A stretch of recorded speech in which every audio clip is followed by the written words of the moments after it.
very welcome, because this room was actually built for entertainment, and probably not talks on the nature restoration law, but you're very welcome here. So I'm just going to give a bit of background to each of our panellists here, who I'm delighted were able to make it and come along to this. And then we'll have Jutta then give an overview or an introduction on the nature restoration law. So we have Jutta Paulus is an MEP for Die Groene, the Green Party. She is from Gießen, and after studying in Marburg, she moved to Palatinate. I think you're doing this to try me out, where she has lived since. She's a pharmacist by profession, and in 1991 started her own business, founded a laboratory for indoor pollutants and ecotoxicology. She became politically active after the Chernobyl disaster and was elected to the executive board of Die Groene in Rhineland in May 2017, and she was elected to the European Parliament in 2019, and she now sits here. Grace O'Sullivan, MEP for Ireland South. Grace is a mother of three, an ecologist and an environmental education specialist. She's a former Greenpeace activist, a former Irish surf champion and a green entrepreneur. Having grown up in Tremorrow, County Waterford, she's been a lifelong nature enthusiast and environmentalist, with a particular love of the sea. At the age of 21, she took a job with Greenpeace, where she spent the next 20 years of her career travelling the seas and oceans of the world, taking part in actions for peace and climate justice. She was a crew member of the Rainbow Warrior when it was bombed by the French Foreign Intelligence Service in 1985, and she continues her work as a peace and environment activist these days within the political sphere, first as a senator and then as a member of the European Parliament since 2019. You're welcome, Grace.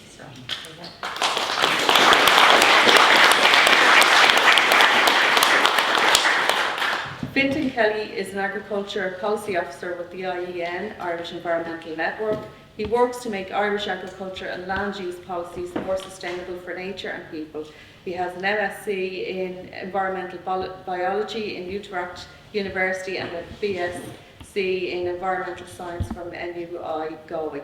He specialises in environmental policy, advocacy and planning, and has been working with the Irish ENGO sector since 2012, having previously worked for Birdwatch Ireland, Antashka Swan and the Irish Wildlife Trust. You're very welcome. Thank you.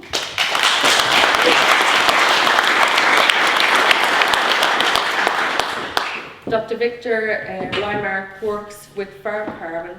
He's a lecturer in environmental health and safety lecturer at TU Dublin. He is a fire and safety consultant, expert witness, and the principal lecturer for the MSc in Environmental Health and Safety at the Dublin Institute of Technology.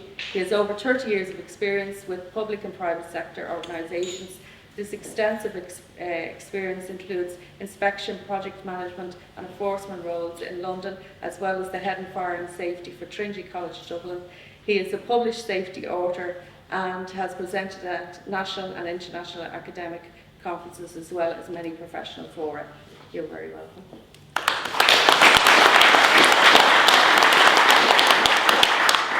And then Ray Ó Foghlú works with Hometree, the ecosystem restoration charity. He is a farm programs coordinator. He's a woodland conservativist. His background is in environmental science, where he specialised in forest and water quality. He has worked for the last decade in the Irish ENGO sector. He is currently the landowner engagement coordinator at Hometree charity. You're very welcome.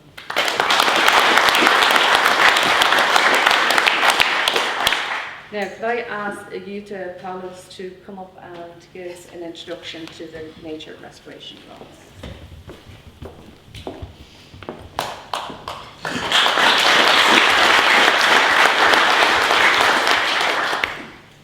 Delighted to do so, and thank you very much for the kind introduction, Caroline. And before I start, it's my first time in Ireland. And it's so beautiful, and I'm so impressed, and I promise to come back and spend more time here, because it's really worthwhile, a journey which takes longer than having just a short political visit, sort of. And I'm as I said, I really plan to come back and stay longer and see more of your beautiful island. It's really great to be here, and you're lucky to live here. So, thank you.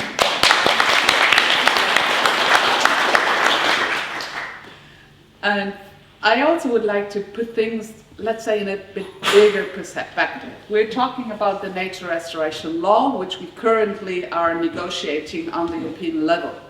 But the history behind this law is actually longer. I guess about 90% in this room may not be aware that we are living in the United Nations decade of nature restoration, which the United Nations started 3 years ago, because they saw from scientific experts that preserving nature is no longer enough. We have to restore degraded ecosystem. And the most important message you will hear tonight is we are not doing this for nature. We are doing this for ourselves. We are doing it for people. We are doing it for our civilization to be able to survive. Because what nature is giving to us, clean water, fertile soils, air which we can breathe, these are all ecosystem services which we cannot replace with technical means, or only at a huge cost, which we could never afford.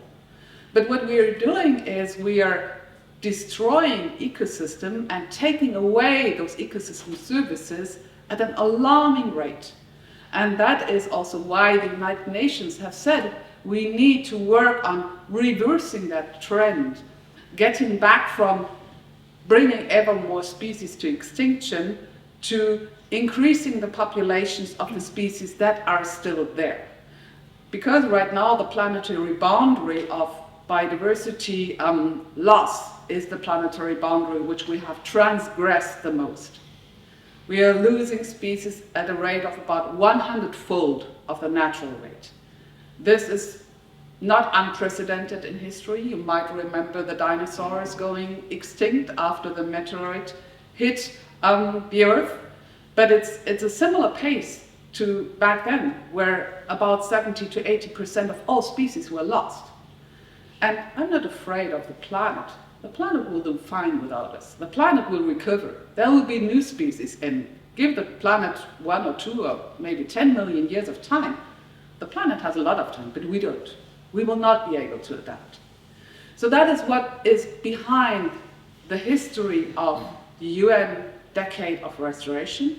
And the European Commission reacted to that decade by putting forward the biodiversity strategy for 2030 in 2020, saying we want to restore degraded ecosystem, we want to extend protection, we want to work on becoming nature positive, on making agriculture more nature friendly, about making our industrial activities more biodiversity friendly. And in the strategy, they were also already outlining the nature restoration law by saying we want to restore 30% of our degraded ecosystems.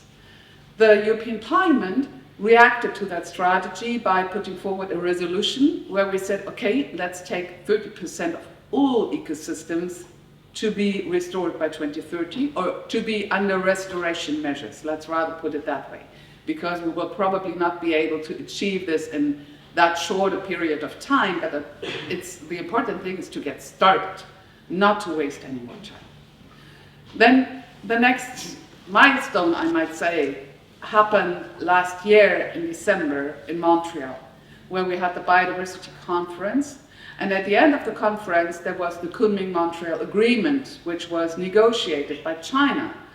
And I was there in Montreal, and I was actually surprised that China would come forward with a very ambitious text on nature restoration. And we, as the European Union, had been pushing for that goal of restoring 30% of degraded ecosystem in Montreal. And what we're doing with the nature restoration law is putting this into a legal obligation. And it was a very valuable negotiation token in Montreal that the EU could step forward and say, hey, you guys in the global south, we are asking you to protect more of your nature, to stop cutting down rainforests, to stop draining wetlands. We know that we have done this for centuries in Europe. But look, we have a law in the making. We want to reverse things. We want to bring back nature to our cultural landscape. We want to enhance biodiversity-friendly ways of doing economy. And that was a very strong token in the negotiations. Because else, Brazil, India, China, they would have said, why should we do something? You have already destroyed so much. Now you're asking us not to do the same. You have exploited your natural resources. You're asking us not to do the same. So it was very important to be able to show we have understood that it was an error, that it was a mistake, not from the viewpoint 200 years ago, but from the viewpoint which we have today, where we know so much more. So what is this nature restoration law about? The first overall target is very, very simple. Every member state in the European Union is obliged to contribute to the common goal of having, the Commission says 20%, the Parliament said 30% of all land and sea area in the European Union to be applied with restoration measures. That does not mean wilderness. That's something people often confuse. I often hear, you cannot take 30% of all land out of production. But that's not what's behind it. For example, if you have a very intensely farmed grassland, where you apply a lot of fertilizers, where you mow like 4 times a year, where there's hardly a pollinator left because a pollinator needs flowers, not grass, right? And you extensify the use. You don't apply fertilizer anymore, or less fertilizer. You allow wild herbs to also grow in that grassland.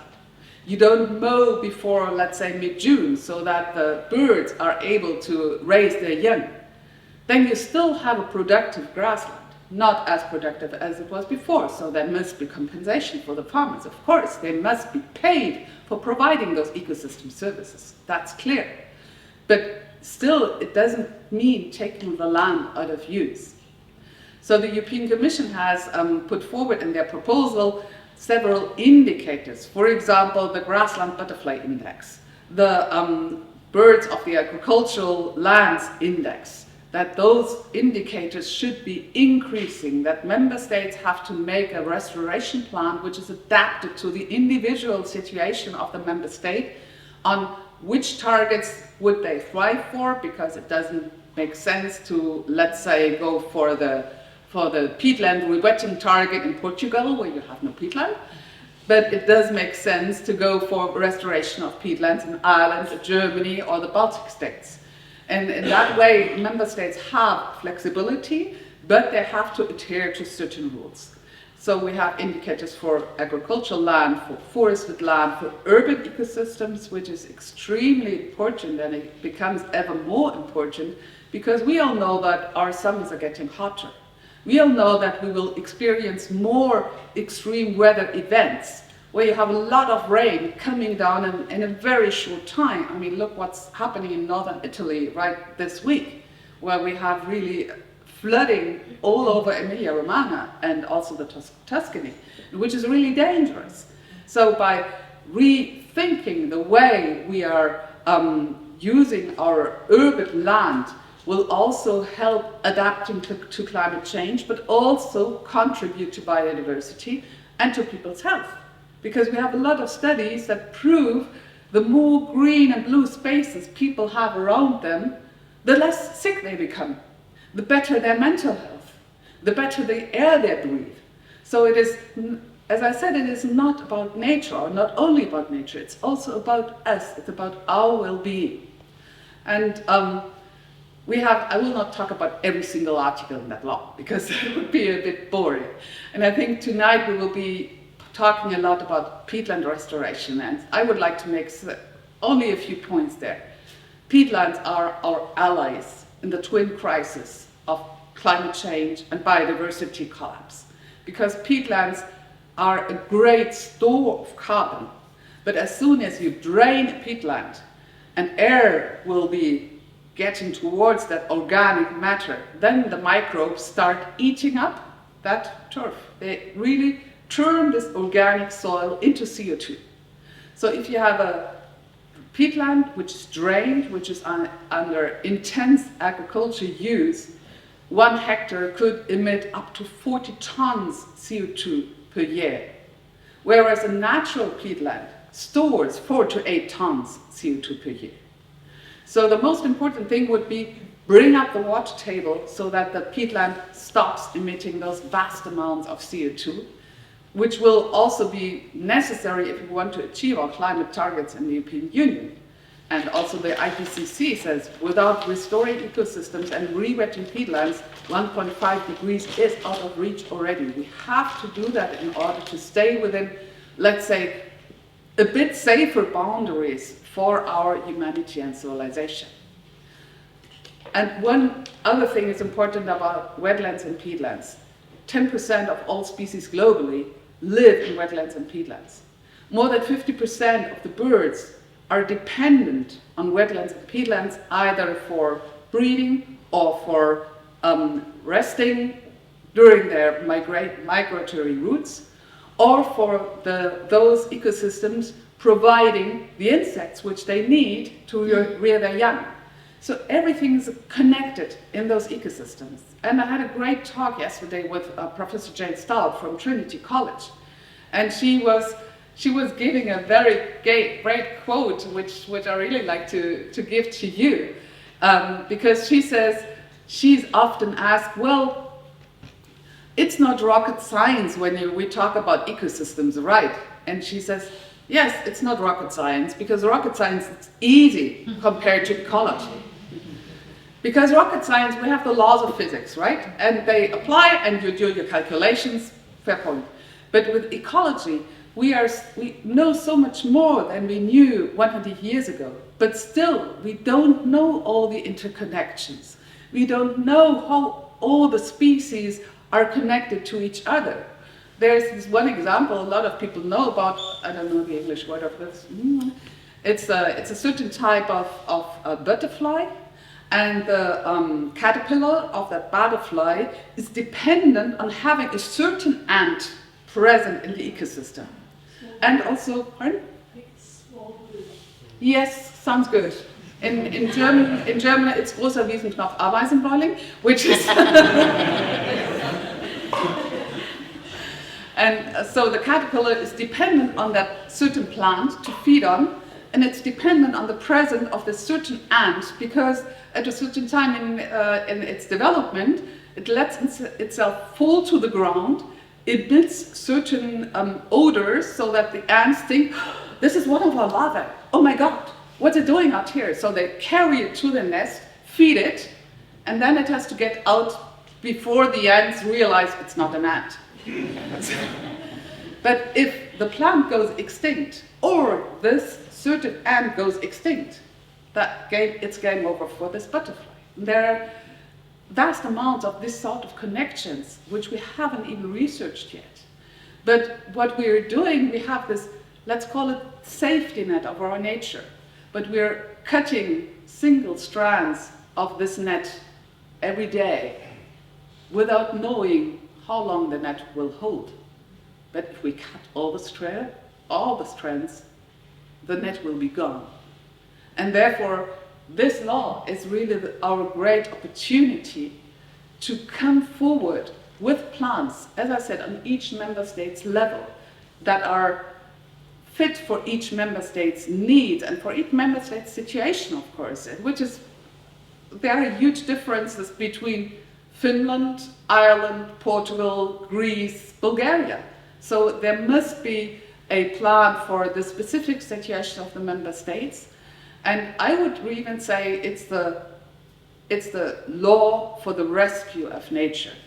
And I'm fighting for it in the European Parliament in the negotiations, which are a bit complicated, let's put it that way, because not everyone has understood that a species going extinct is gone forever. It's one of the most final things you can do on this planet, going extinct, because you will never come back. And every single species, depending on that species, will also become extinct. And we don't know which species will be the one that makes an ecosystem collapse, but it's not a good idea to try it out.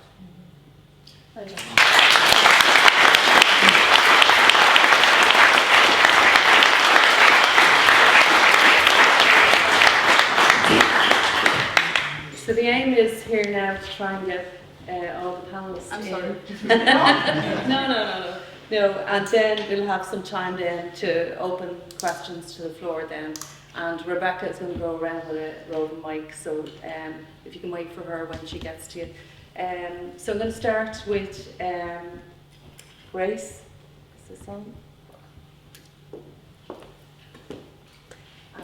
And I'll ask all members of the panel, so why do we need this restoration law here in Ireland?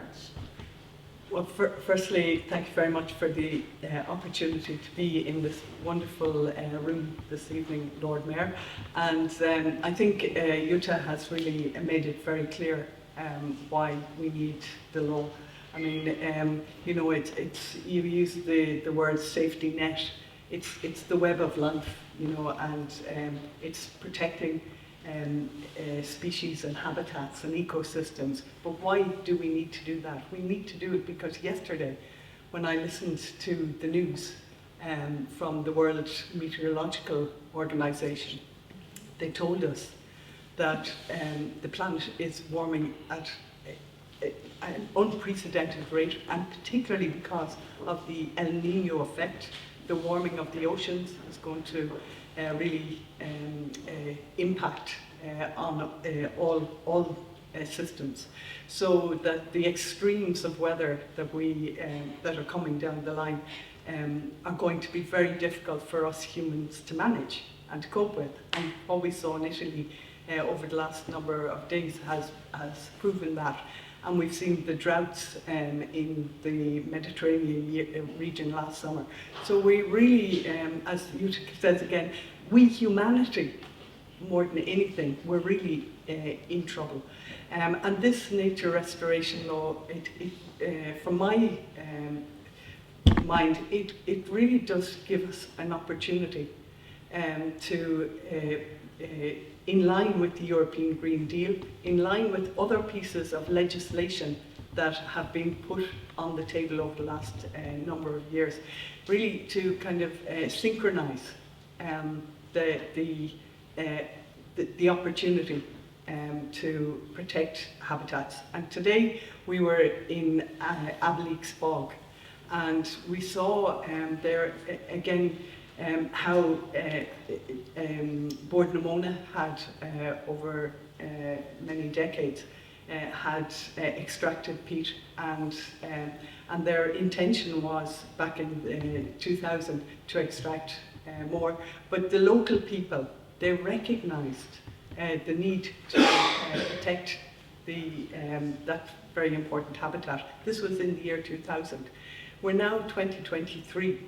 So even more we're seeing the acceleration of climate change, even more we're hearing report after report about the decline of species. And that's why even more for me as a legislator in the European Parliament, we have to act, and we have to enact this important legislation.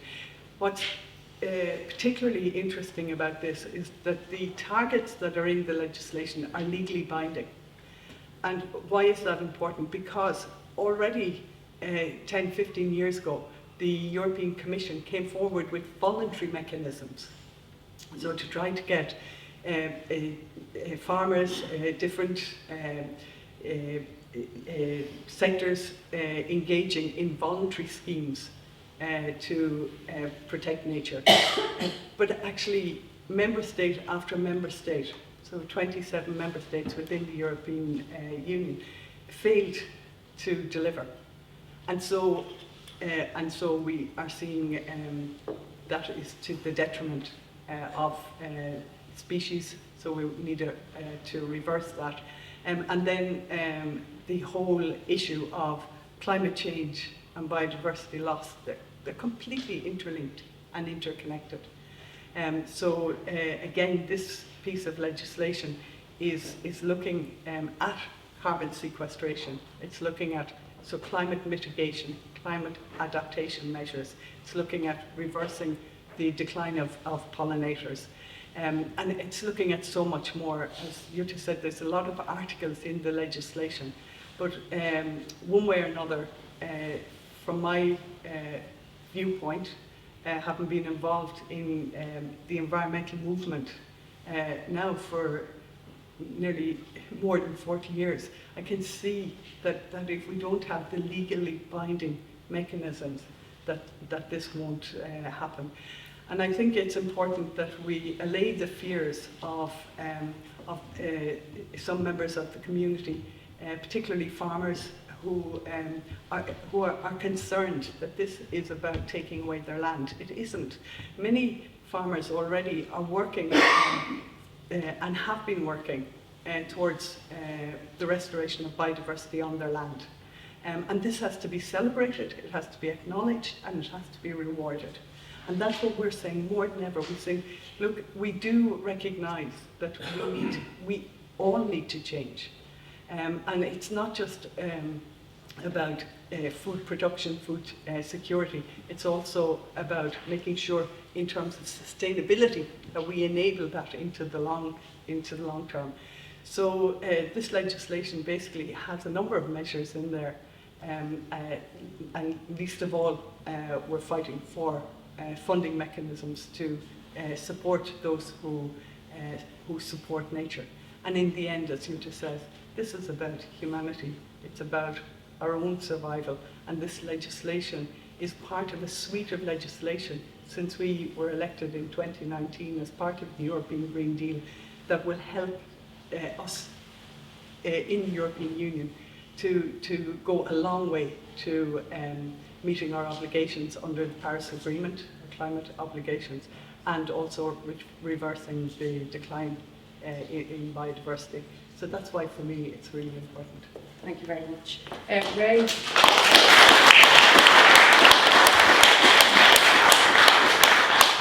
Great. How can we get landowners to come on board with this? Like, what are the possibilities of them coming on board with this? That phrase, if I was trying to get there, I wouldn't start from here, pops to mind. I think we're at an immediate disadvantage, I think, with landowners right now in relation to large land use changes. And I can see exactly why they would view measures like this with scepticism. I have a strong interest in forestry, and that was one of the last significant government-led land use changes in Ireland.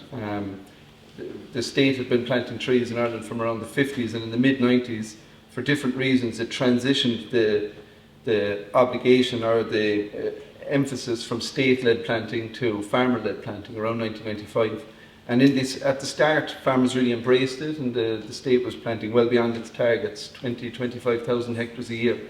But over time, because when you're a farmer and you get involved in forestry, it's a permanent land use change. You can't go back. So you're committing, your family's land that's been hard won and fought for generations to a totally new system that's unknown culturally and economically to these communities.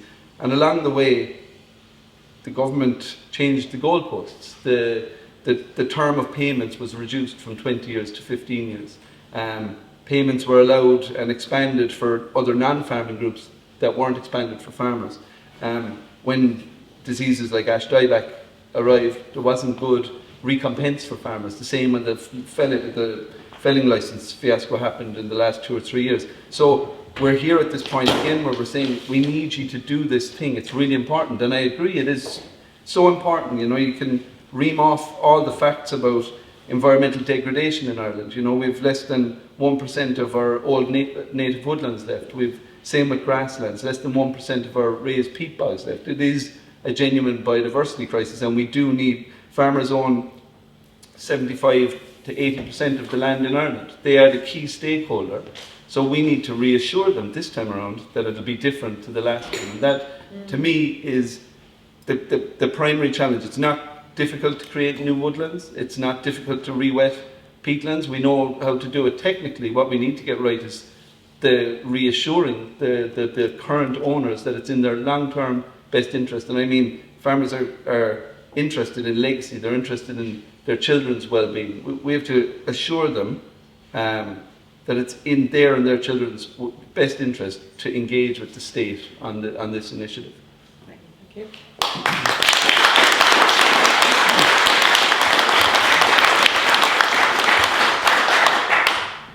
Fintan.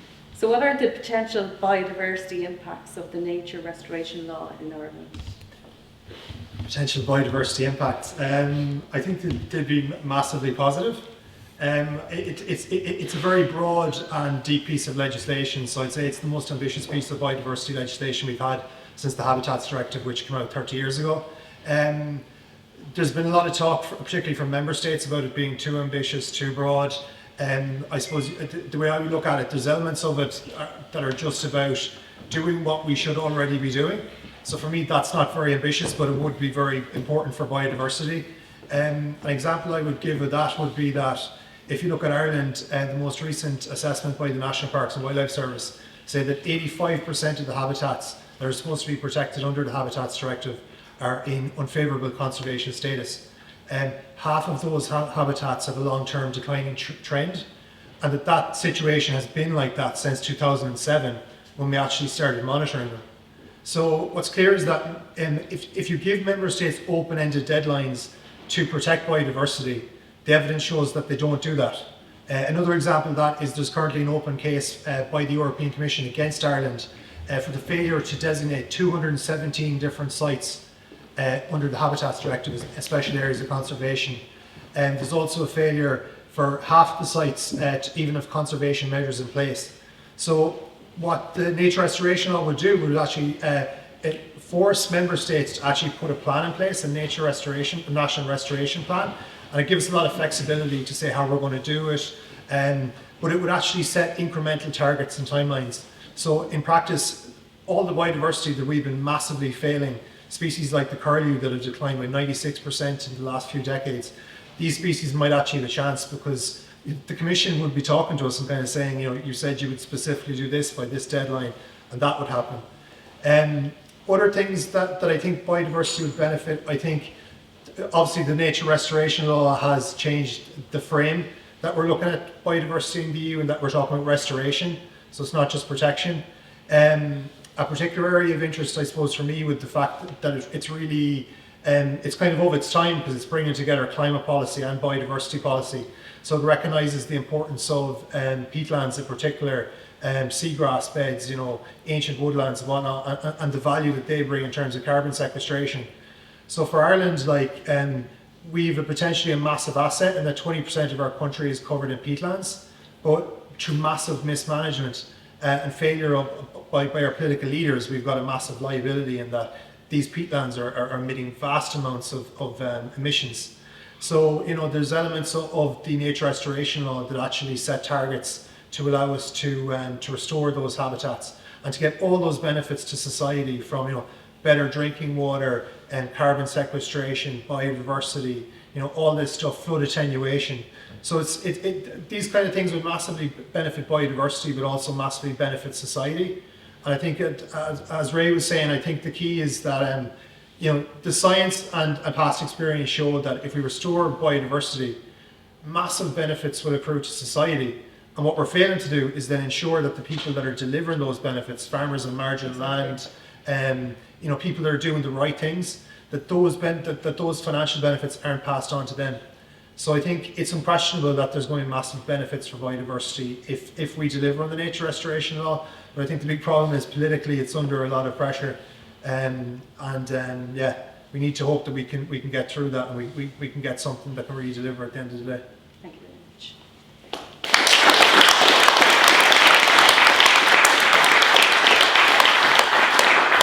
Victor, why do you think we need the nature restoration law?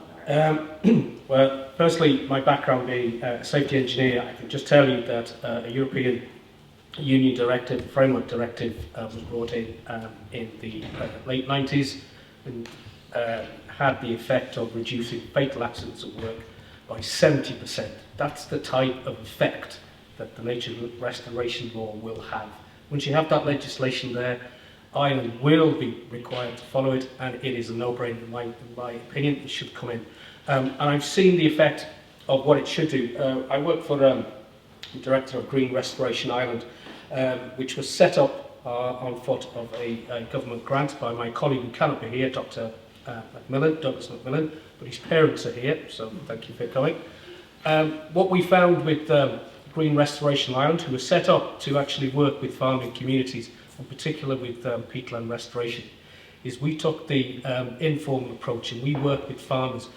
And we found that if you engage with them, and my colleague here mentioned it, if we can engage them and gain their trust with the background of things like the forestry move has been alluded to, they are more than willing to actually go and restore peatlands. And the science and the engineering behind it, as has been mentioned, is a no-brainer. I have a couple of figures, and I have to write these down so I don't forget them. I have to put my glasses on for this. But for every 10 centimetre increase in the water table, and I'm going to try and ask you to use the water table because we're having some risk communication issues with the re-wetting. It's not a name that we want to try and use too much because of the issue of perceived risk. But for every 10 centimetres that you raise the water table, which is not particularly difficult, you block drains from peatland, you will switch off automatically per year 5 tonnes of carbon dioxide equivalent. It just switches off incredibly because the water just shuts down the oxidation of the microbes. Now, at the moment, we know that the average water table in Ireland is somewhere round about 60 centimetres below the surface. Now that does go up and down. I don't like using average. It's actually a range because it will go up and down during the summer and winter. But we do know that if we were to go from 60 centimetres below the surface to 40 centimetres, the amount of saving is phenomenal. You're dealing with 3.5 million tonnes saved a year, 5% of our national carbon budget. And we do know that that 60 to 40 change will have little impact on the farmers or on the national economy. The farmers will not even know that they've actually raised the water table by 20 centimetres and get that saved. They just will not know that. The science and engineering has progressed brilliantly. There's some fantastic science and engineering that's going on in Ireland with regard to water table management and peatlands. And we know that you can actually take it closer to the surface, and you can still have grassland and you can still have farmers doing what they normally do, whether that's pastures or beef. They can still have that, but the saving in the greenhouse gas emissions is phenomenal. It's just a no-brainer. But the issue that we found in Green Restoration Ireland is that you have to establish trust with the farmer. Without the farmer, it's not going to happen. We have a lot of people coming down and saying this should happen, that should happen. And we've been working with the Department of Agriculture, Food and Marine, we've been working with Teagasc, and we know that they're well-meaning, but you have to establish trust. And we found that working with 23 farmers in the Little Brosna catchment area of Ó Foghlú, if you can identify a community leader, and we've done this with a particular bog, Shinrone bog in Ó Foghlú, if you can engage that farmer, you have basically got on your side an individual who will do all the heavy lifting in terms of persuading other owners, landowners in the region of the bog and the degraded area of the bog as well. And they will come on board. They do a lot of the actual work. It's phenomenal what we've done with the individual that we've identified. He trusted in GRI, and GRI are now reaping the benefits. And my colleague Fintan will tell us, he was with us the other day at an open day. It's phenomenal what you can do. And what I see as a safety engineer dealing with risk communication, I see the same issues there. We can't do this, we can't do that. Re-wetting will cause flooding in other fields. It's just not true. It's just not true, but it's out there. Is it being used as an excuse by other people who don't want change? Could be, we don't know. But the idea of trust with the farmers has to be established. I don't believe in this environmentalist versus farmer rhetoric that I see in a lot of the newspapers. I don't believe a word of it. I think that the farmers are our friends. They are there to be trusted. They will trust us. We need to get them to work with us. No doubt about that whatsoever. So I'll finish on that.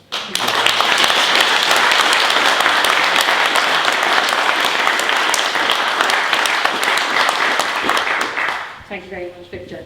Jutta, we have heard, through the grapevine and through social media that the negotiations are quite hard, as you've described already, and there's a lot of pushback. So just wondering, in Ireland, what we can do to influence and help people move over to supporting the nature restoration law. Like, what is it that we can do on the ground here in Ireland to support that? I think one important thing is what you just said, because what we're seeing right now at the political level, that the biggest group in the European Parliament, the European People's Party, which is which Irish? Fine Gael. They are sorry. Any Fine Gael? They're trying to frame this as environmentalists against farmers. They are portraying themselves as the advocates of farmers, and what they are.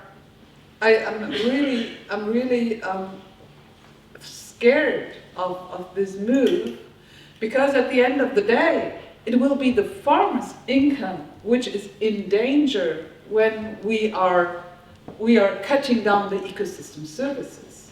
Look at what's happening in Spain. The Spanish government just gave out 2 billion euros to the farmers, which will probably not have an income at all. 60% of the area of Spain is under drought. There's simply not enough water for them to have a house. And coming from Germany, where we also have a quite large area of former peatland, we are seeing this change in attitude of the farmers.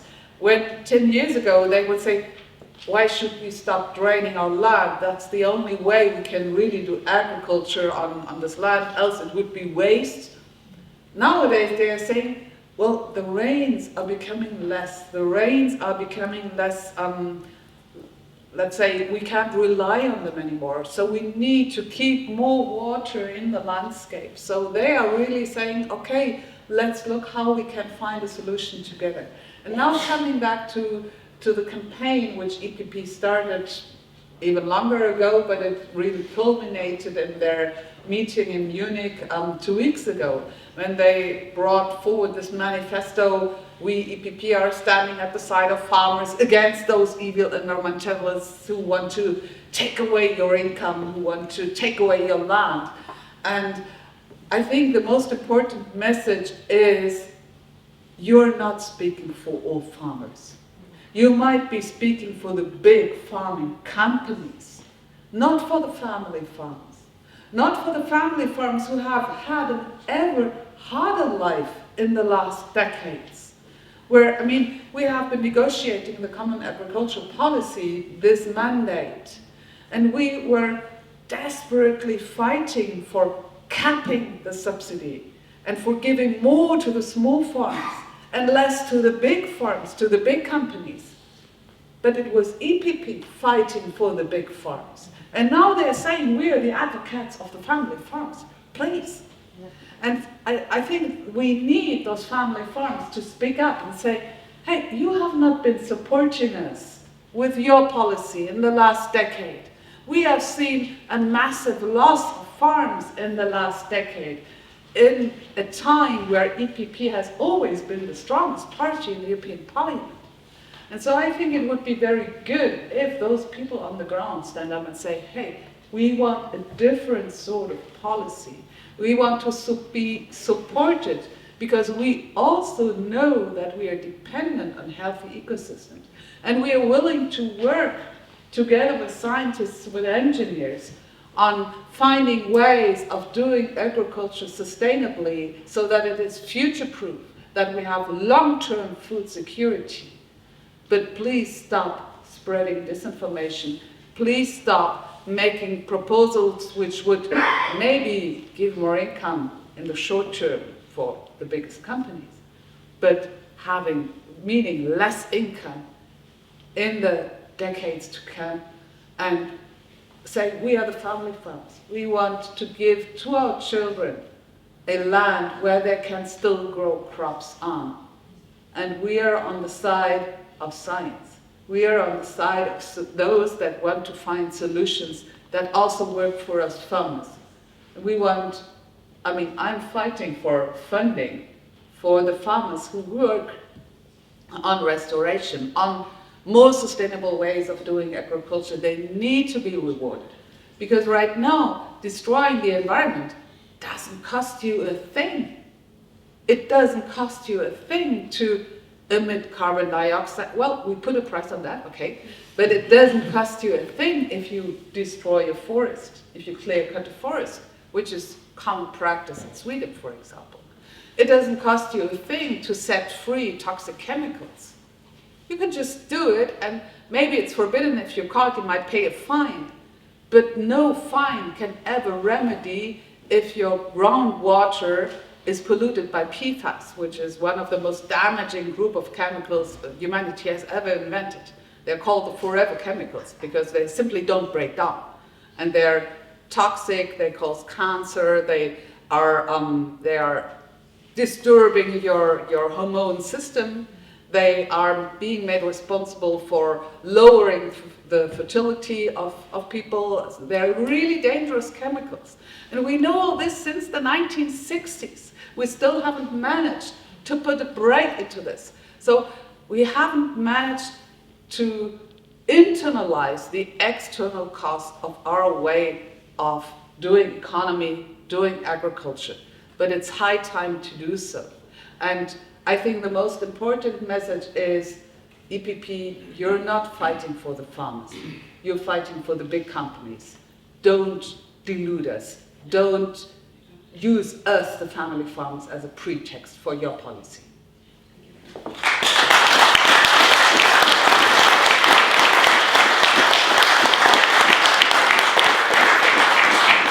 Would you like to add something to that from the European Parliament point of view?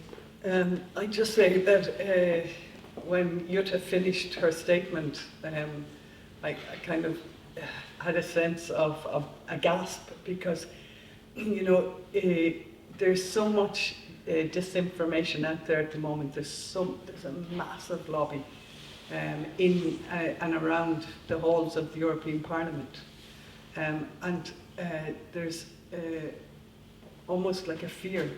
I know we are reading and hearing of the fear of the farmers. There's also a fear from legislators like Jutta and I and many other colleagues in the European Parliament that if we lose this piece of legislation, that we really then, as a species ourselves, we're really in trouble. It'll be an absolute rollback. It could essentially it could undermine many different pieces of legislation, even going as high as the climate law. So it could undermine confidence in the whole pathway of the European Union, and I think that would be tragic. You know, we started off in 2019 talking about the European Green Deal. And that Europe wants to take leadership in that regard.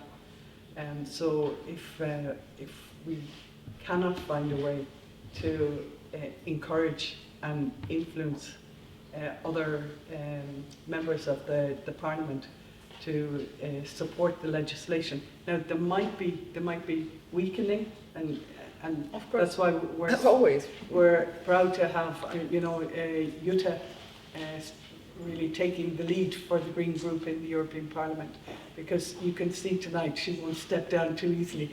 But at the same time, you're very pragmatic, so you recognise that we may have to soften slightly, but every time we soften, then we're going to lose on the other side, and that is in terms of the timing to affect change.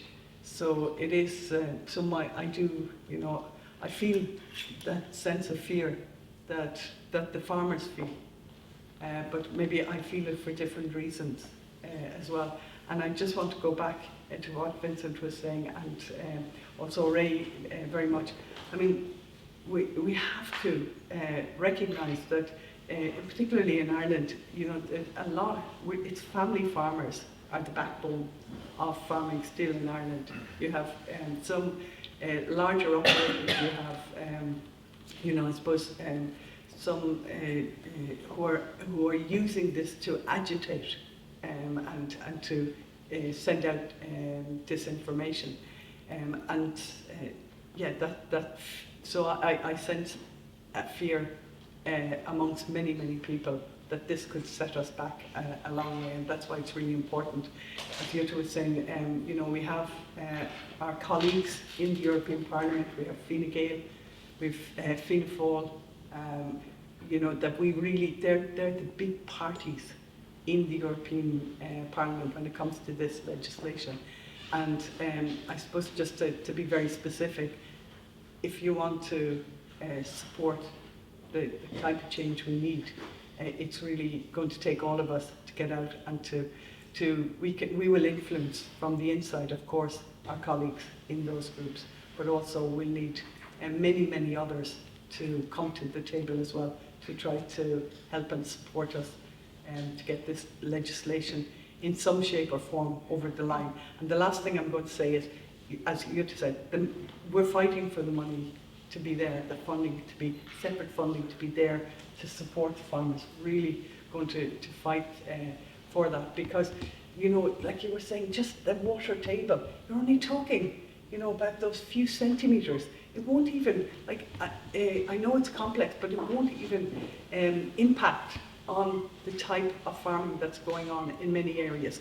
We have an opportunity in terms of Cuilcha, we can do in terms of Bord Namona, that's state land, which can be wetted. So, there's lots of opportunity for us there.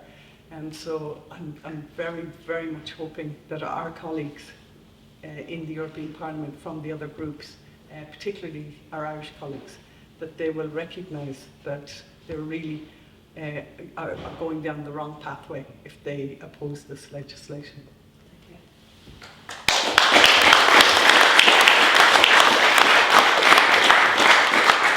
Now, just very quickly, if any of the last three speakers would like to say something before I open up to the floor, if there's something, a burning issue or a point that you want to make. I'll just say this very quick. It's good that you're fighting for the money, because that's what allows organisations like Vincent or mine to actually begin a fair conversation. It's really hard to start a conversation when you're coming with your hands empty. But once that conversation starts, I love this saying, it's from a song I used to listen to years ago, a non-believer turned can be the loyalist of advocates, and you've had that experience, so have I, that once you really engage with a farm, you generate this whole cultural shift. There was Alan Mead was one of the people responsible for releasing the Golden Eagle in Kerry, and there was a lot of fear. It's a hill farming area. There was a lot of fear that the eagles would take the land. He said they protested at the airport originally, and Alan lived in the area at the time. And he built trust over the years, and at the time the Golden Eagle Trust a few years later was its charity, it needed funding, and he ran a table quiz, I think it was in Tralee, and he said the first 5 tables booked at that table quiz were sheep farmers from the Black Valley who had originally been protesting, and I just love that story because it shows what can change. And I'll just finish on this. It's about money, but it's also, it runs a lot deeper. There's a joy thing in nature restoration, and that really speaks to farmers. I spoke to my mother on Saturday morning. I asked her, do you remember the corn crake? She remembers hearing the corn crake. I never heard it, but we can hear the cuckoo out our window, and I want my sons to hear the cuckoo, and I think farmers, the same, they want their children to experience the same nature as they did, and there's something in that. It's hard to put your finger on, but yeah. Thank you.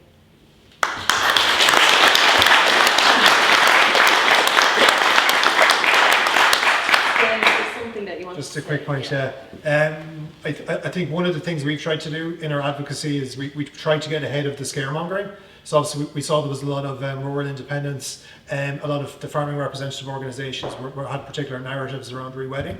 So I said to one of my colleagues that if I could leave one thought for you to come with today, it would be that around the rewetting targets, and it kind of illustrates the extent of scaremongering. So the Nature Restoration Law target for rewetting for 2030 is 7.5%. And as my colleague said, when we talk about rewetting, what we're really talking about is, in Irish legislation, we talk about reduced management intensity. So it's just improving management of the land for carbon and water biodiversity. right now, in the Ireland's Climate Action Plan 2023, the re-wetting target for 2030 is 24%. In the acclimatise target, which is designed by Department of Agriculture, who are opposed to re-wetting since the start, they had a target of 12%. So the nature restoration law is nowhere near close to what our actual policy, which was designed obviously by Fine Gael governments, Fianna Fáil governments, who are opposing this within the European Parliament. It's nowhere near what our national targets are saying we need to do. And then looking at what the science is saying we would actually need to do really, the EPA brought out their land use review a couple of weeks ago. It said by 2050 we should be looking at managing organic soils, which is like peat soils, 90% of them differently by 2050. So all this is about a 7.5% target that isn't even enough to do what we say we need to be doing right now, pretty much. So really, for me, the nature restoration law is a massive opportunity. What Fianna Fáil, Fine Gael and Sinn Féin should be doing in the European Parliament is saying, do you know what, EU, you need to be more ambitious because we have all these targets we need to hit, and we need to be working with you to identify the funding to give to all these farmers on marginal land who are barely making a profit without supports as is.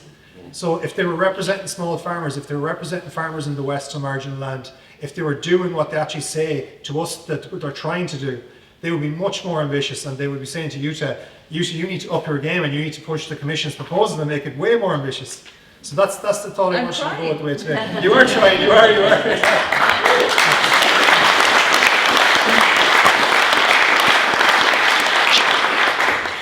Just 2 points following on. Last week when we were down with our collaborating farms, we had a farmer who brought us out to one field, and it was a peat grassland, and the actual peat had gone down to the clay. That field had gone, and he tells us that he remembers it when he was a young farmer as much higher than it actually was. It is now a field that cannot be used for grassland. And it was there because the peat oxidised. And that's one thing that the farmers are not told, that if they don't re-wet, that the actual peat is going to degrade. We've measured it, it's about 2 centimetres a year. So that goes down, and we know that occurs. So it was sad to see this proud farmer coming in, standing in his field. He'd actually used a digger to take out something like 4 or 5 centimetres of topsoil, just so that people could see the blue clay right in his field, that when he was a lot younger, he would have used that field for pasture for his cows and can't do that anymore. So that's the first thing. The other thing is, there's a lot of promise in polludiculture, in using wetlands. We did some work on this. I'm sure you all remember TIFA, bulrushes.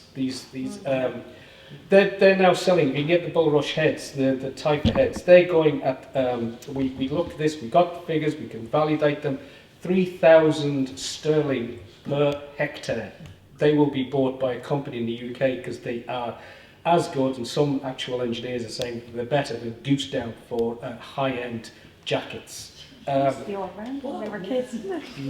They're brilliant things. You can also use them as biomaterial. You can also use them as quite good insulating material if we had the technology to be able to cut the stems down and process them. Sphagnum moss is bringing in something like 100,000 sterling per hectare. Now, it does take 3 years to grow, but sphagnum moss is such a valuable crop at the moment. Again, wetland. Blueberries, cranberries, 35,000 per hectare on wetland. And we're trialling this type of polludiculture down on the collaborating farms with Green Restoration Island. As we said with wet pasture, you can go to a certain level. I mean, you can increase to about 40 below the surface, 40 centimetres. Nothing's going to happen to the actual surface. You can go higher, and you will need a different type of sward. You need a different type of actual grass, a sward there. But we do know the type of sward that will actually be useful in that and will actually not need as much nitrogen fertiliser. It's just so promising at the moment. And yet we have, as we mentioned, the bigger parties saying, no, don't do any of this. It's not right. So I'll finish on that. Thank you very much. Thank you very much.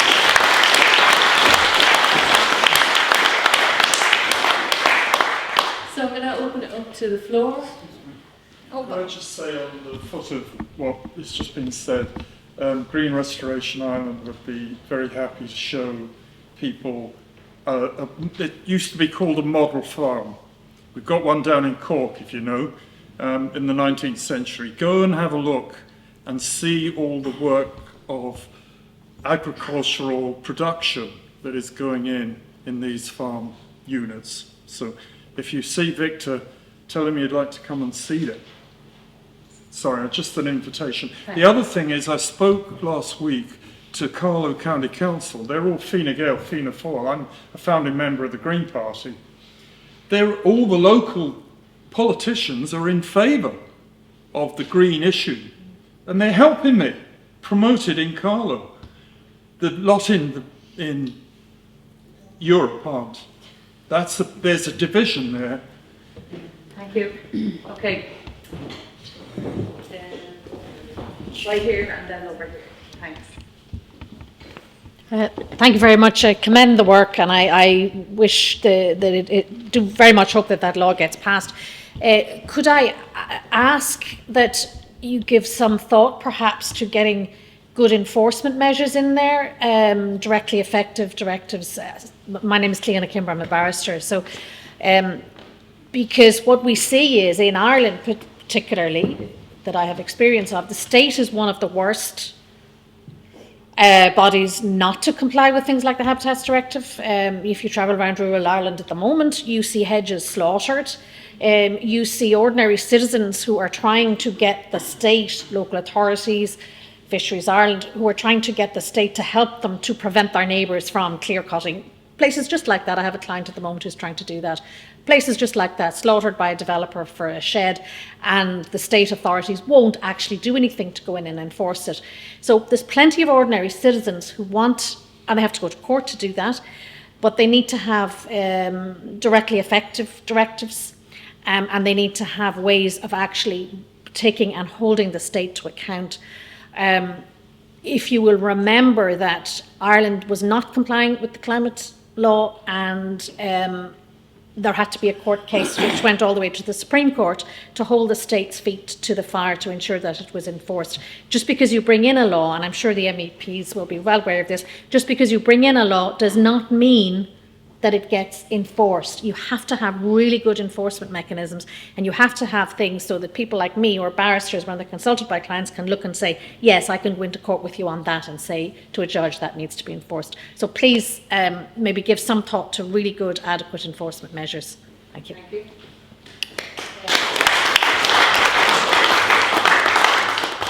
So thank you. And following on from the barrister's question, I'd like to ask Jutta in particular regarding greenwashing. We've seen in Britain where privatised water companies dump the sewage into the sea, into the rivers, because it's cheaper to pay the fine and reward the chief executives and the shareholders, which could be pension funds. And I'd just mention regarding competition law, if a major player is seen to be price fixing, they could face a fine equivalent to 10% of their annual sales. Now that would be devastating news for any commercial enterprise. Is that kind of enforcement and law envisaged in this particular act? Okay. I think all those questions are linked a little bit, right? So the nature restoration law is a regulation. So it does not have to be translated into national law, but it is a regulation which is as such, it stands as such, and you don't have to do a national legislation in order to bring it into force in your member states. It's already into force at the European level, full stop. But, of course, as was described before, we have the national restoration plans, and there we have the Commission put in a pretty weak governance by saying, well, we have certain rules for this restoration plans, member states have to send them to the Commission, but then Commission can only say, oh, nicely done, or can say, well, not so great, but nothing else. So what we are trying to put in is that Commission can actively reject those plans and make member states to go back to the drawing table and make sure that they're fulfilling the targets and fulfilling, that they're really looking at the indicators which they have to oblige to. For example, there are indicators for restoration measures on agricultural land, such as the grassland butterfly index, such as the farmland bird index. So these are really science-based targets, which are quite unequivocal, because I mean you cannot like draw birds out of thin air, either they're there or not, right? So, but at the end of the day, you're totally right when you speak about the missing enforcement. And actually the Commission, the European Commission has in the DG and Director General, which is sort of the ministry sort of for environment, there's one department working on those issues, on enforcement, on Vertragsverletzungsverfahren. What do you call the measures that the Commission starts when a member state does not oblige to the law? Infringement, yes, infringement. There's the Department of Infringement Procedures when it comes to environment. They have to look at biodiversity, waste management, air quality, noise, all those issues. There are 23 people, but 27 member states. Of course, they can only take the most fatal things, the most obvious violations of the law. When we're trying to push Commission to devote more resources to enforcement, because we say it doesn't make sense making new laws when we don't make sure that the laws are abided. Because then, of course, member states will say, well, come forward with a new law, we will ignore it just in the same fashion as we have done before.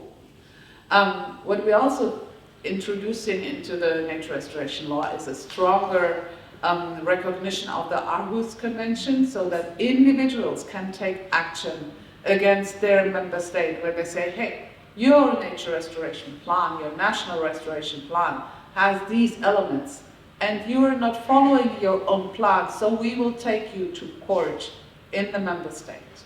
So that would be one way of giving also the, let's say, the civil society the means to make governments responsible for their action or non-action. Review mechanism. Pardon? A review mechanism. Yes, and we have the review mechanism. So that you really have to look at what are you doing, how are you doing on your targets, how are you doing on your pathway to 2050, because of course the short-term goal is 2030, but we must think beyond 2030. So the law says every ecosystem in need of restoration should be tackled by 2050. Thank you. I see two last, there's a lot of hands, maybe I'll go four last people. Councillor Alison Gilliland, Councillor Donna Cooney, and then yourself and yourself. I'm just conscious of time, and I want to go back to the panel to just give them the chance, the opportunity just to finish up with a sentence on whatever they want to say, whatever their burning issues they want to say. And then, of course, there's drinks available, and I'm sweating buckets up here, so. Thanks very much, Lord Mayor Councillor Alison Gilliland, City Council. I'm the sister of a dairy farmer in Monaghan that votes for Fine Gael. I actually spend my weekends defending Eamon Ryan and the Green Party more than I do defending the Valabachik and my own party. I am really concerned about communications with the farmers, and I came along tonight to learn about this before I head up to Monaghan this weekend, so I am more informed. Every farmer is different, whether it be a farmer that is on peatlands, a grassland farmer, arable, dairy, whatever.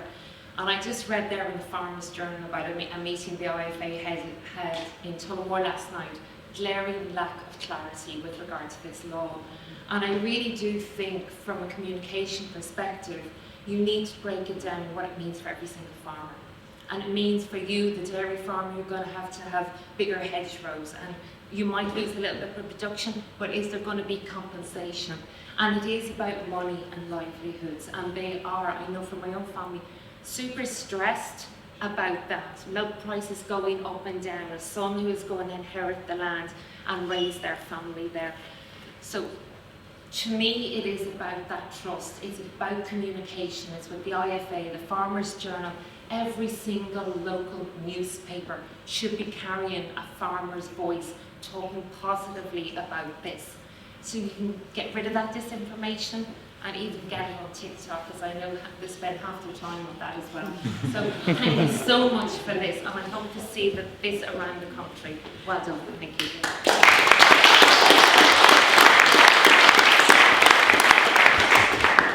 Just on that, we set up a TikTok account for some initiative, a farm-related initiative, and we did some of the data analytics, and half of the followers are Irish farmers over 65, so they're on there. I just want to say, I was at an event earlier in the week, and someone made such a true point. They said farmers have a big voice collectively, but individually they don't have much power.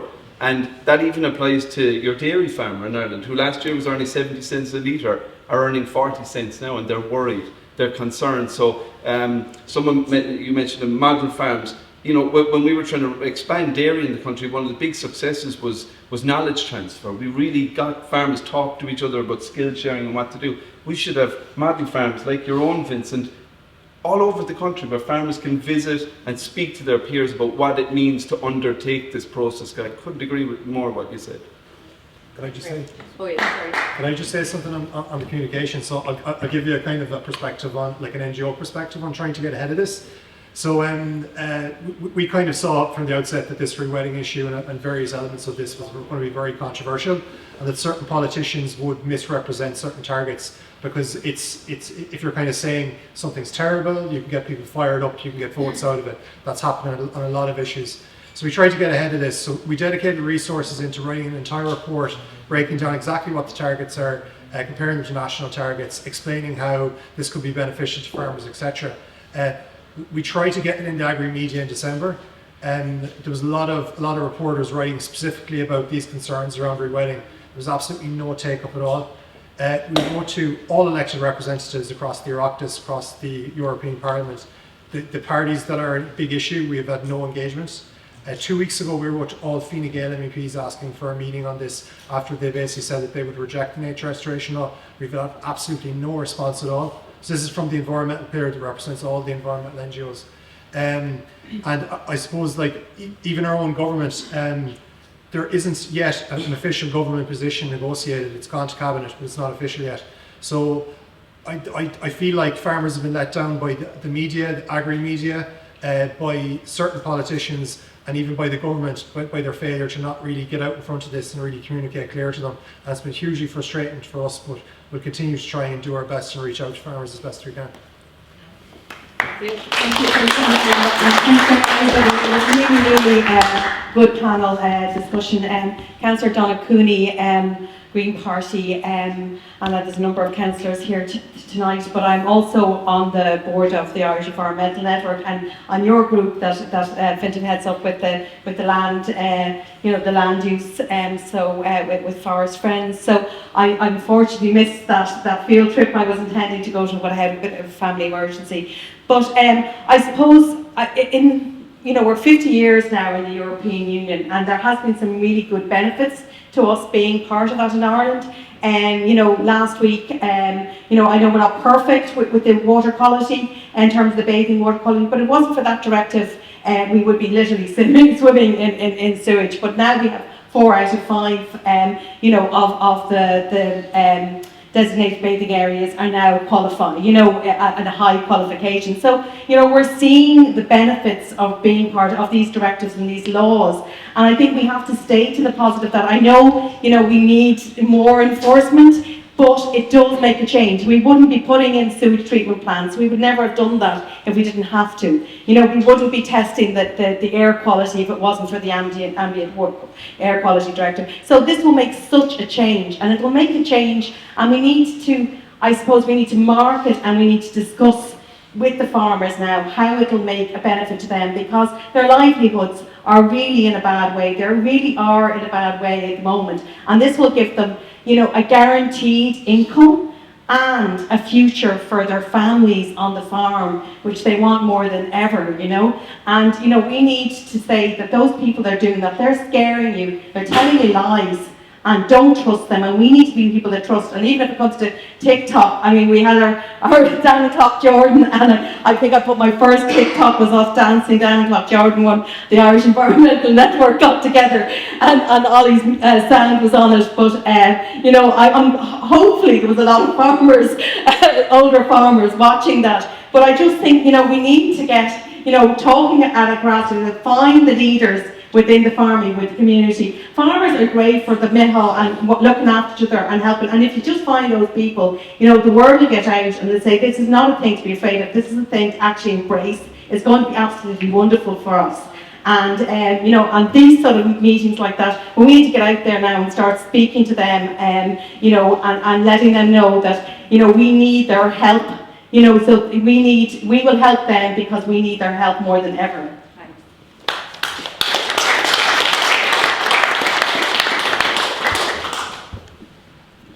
Hello. I've got two questions, but the main one I've got is, we've heard such a lot of wonderful information here tonight, and I wondered, could somebody draft the salient points into an email that we can then send off to the Fianna Fáil ME or Fine Gael MEPs? Because I'll forget everything. I've made notes.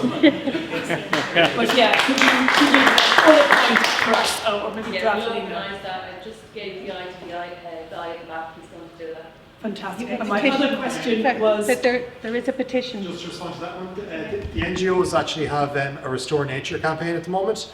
So if you go onto the Environment Pillar website, Irish Wildlife Trust website, Birdwatch Ireland website, I think on Taoiseach website as well, all of those, if you look up Restore Nature, it will bring you to a page that will actually help you draft an email for your MEPs and will send it to you for them. So if you're interested in contacting MEPs, there's support there for you. Yeah, that's great. Thank you very much. Another question was to do about sphagnum moss. I don't understand. I mean, I thought the sphagnum moss had to stay on the bog. Oh no, this is where you can actually, and this will be done by GRI, it's also been done in the UK, you can actually grow sphagnum moss on re-wetted peatland. It takes from start to finish about 3 years, but it's actually a very lucrative crop. So you don't take it from the bog. Those days are gone. What you do now is you actually grow it in nurseries and actually take it. In the UK, they have a system where they can actually put it into gel. It's just rolled out onto wetlands. So you actually, paludiculture using wetlands can now be used to successfully grow sphagnum moss, and it's quite a lucrative crop, and it's being done in the UK. And it doesn't need to stay on the bog for the bog to be... No, the bog is different. This is just wetland you're talking about. But where you're restoring an actual bog, which if we get enough support from our Shinrone collaboration, we will work on that as well. You can actually just take sphagnum and the other species that will be required and plug them in there, straight in there. You can't grow it back yet, but you do need to do all of the hydrological work first. You've got to block the actual drains first, and then it will come back quite remarkably quickly, we're finding. It was thought that sphagnum moss is particularly difficult to actually grow successfully, but it's a crop in the UK at the moment. Yeah. Thank you. This chap here. My name is Willy Kiefel. I'm a Green Party member as well as a member of Birdwatch Ireland. My wife and myself and 2 colleagues have been doing Irish wetland bird survey in East Galway, where I'm from, for the last 20 years. And I just want to emphasize one point, that all the laws or all the stimulations from the politicians are one thing. The implementation has to be with the farmers, in our case the small farmers. And over the 20 years we have experienced that we are more welcome when we appear with our high-vis Birdwatch Ireland jacket and count the Irish wild birds every month during the winter months. And farmers gradually, initially older farmers, would start talking to us. And what you're doing about, for example, the curlew. I don't hear the cry of the curlew anymore. Turns out that the kids of the farmers, maybe because of COVID also, over the last few years, talk to us too. They are interested and they would, for example, like to maintain the farming tradition. If they, for example, could get more encouragement through model farm or combined with the incentives which are possible to live on the farm. As I said, I'm from East Galway. In Montpellier, there was the Franciscan Agricultural College.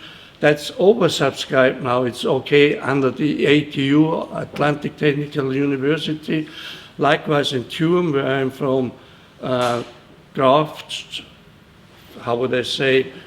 courses and agricultural courses are on the increase. So if we manage to incentivize, to encourage farmers to talk to people which are genuine, you know, which can help, which can visualize what the situation is on the ground, that they want to keep the land, pass on to the children have an income which is attractive, that would be worth a lot. So that's what I want to say, model farm, maybe with financial incentive from the EU and the government. Thank you. Yeah, I'm just going to go back to the panelists, but I have an idea for Fintan if he wants to get Fine Gael in here. If we put a few farm animals out the front, they'll go. So do any of the panelists like to say a few words before we finish up? And then we have drinks here, and the chat will continue among drinks there. Well, I have microphones, so I'll start this way. Just to say, GRI have been working with farmers, and we find them very, very cooperative. We do see what they see in terms of the trust issue and the difficulties they've had with their neighbours and the department, Chagas. But once they're on board, they are so cooperative. They are the nicest people to work with. They are so open, so trusting, and they want, as you say, they want their farms to become ecosystems services. They want to add to the environmental protection of their farms. And we're not going about it the same way, and I do hope that this nature restoration law becomes regulation. I think we should be doing everything we can to get that law through. Yeah, I'd like to take the opportunity to thank a few people. It's obviously great. And Jutta for having me, and the Lord Mayor, and yourselves for listening to me. I also see Alice Mary Higgins, Senator Higgins, is here today. So I'd also like to take the opportunity to thank her. So the NGOs have been asking for a number of years for the legal mandates of Coillte and Bord na Móna to be changed, to facilitate them to move away from a purely economic mandate, to focus more on also biodiversity action and climate action. So the Senator advanced a bill this week to change the legal mandates to do just that. I think it's absolutely critical to the nature restoration in this country. We've got Coillte own 7% of the country, Bord na Móna own 1%. They're the two biggest peat land owners. Coillte have 96,000 hectares of designated areas. We cannot credibly go to private landowners and say, you guys need to do more for nature if we're not leading from the front. So the state needs to lead from the front. Public land must be utilised in the public interest. So we have great hope that this bill will be advanced and that it will be kind of a foundational step to improve how we manage public land in this country. Thank you.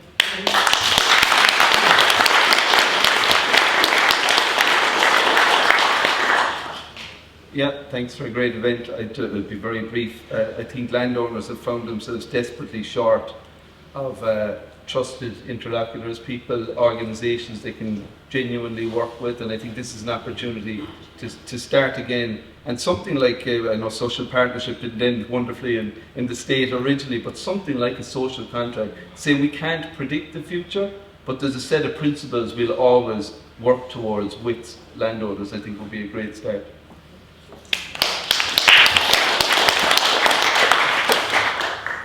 So same thank you to all of you for coming here, and just to follow on from Ray, I suppose it's the common good and the social contract is really important, and in the European Parliament we talk now a lot about degrowth and about beyond growth and the well-being economies, so that we're really working towards that social contract and common good. And someone this morning said to me in Abbey Leaks Bog, they said we need to use our heads and our hearts and then pockets when it comes to talking to the farmers as well, you know. So I think that engagement and that with farmers is really of critical importance. And lastly, I just want to say I'm delighted that my colleague Alice Mary Higgins, Senator Higgins, is here. She's a great champion for nature, and I really do hope that your bill, Senator Higgins, goes through. Thank you.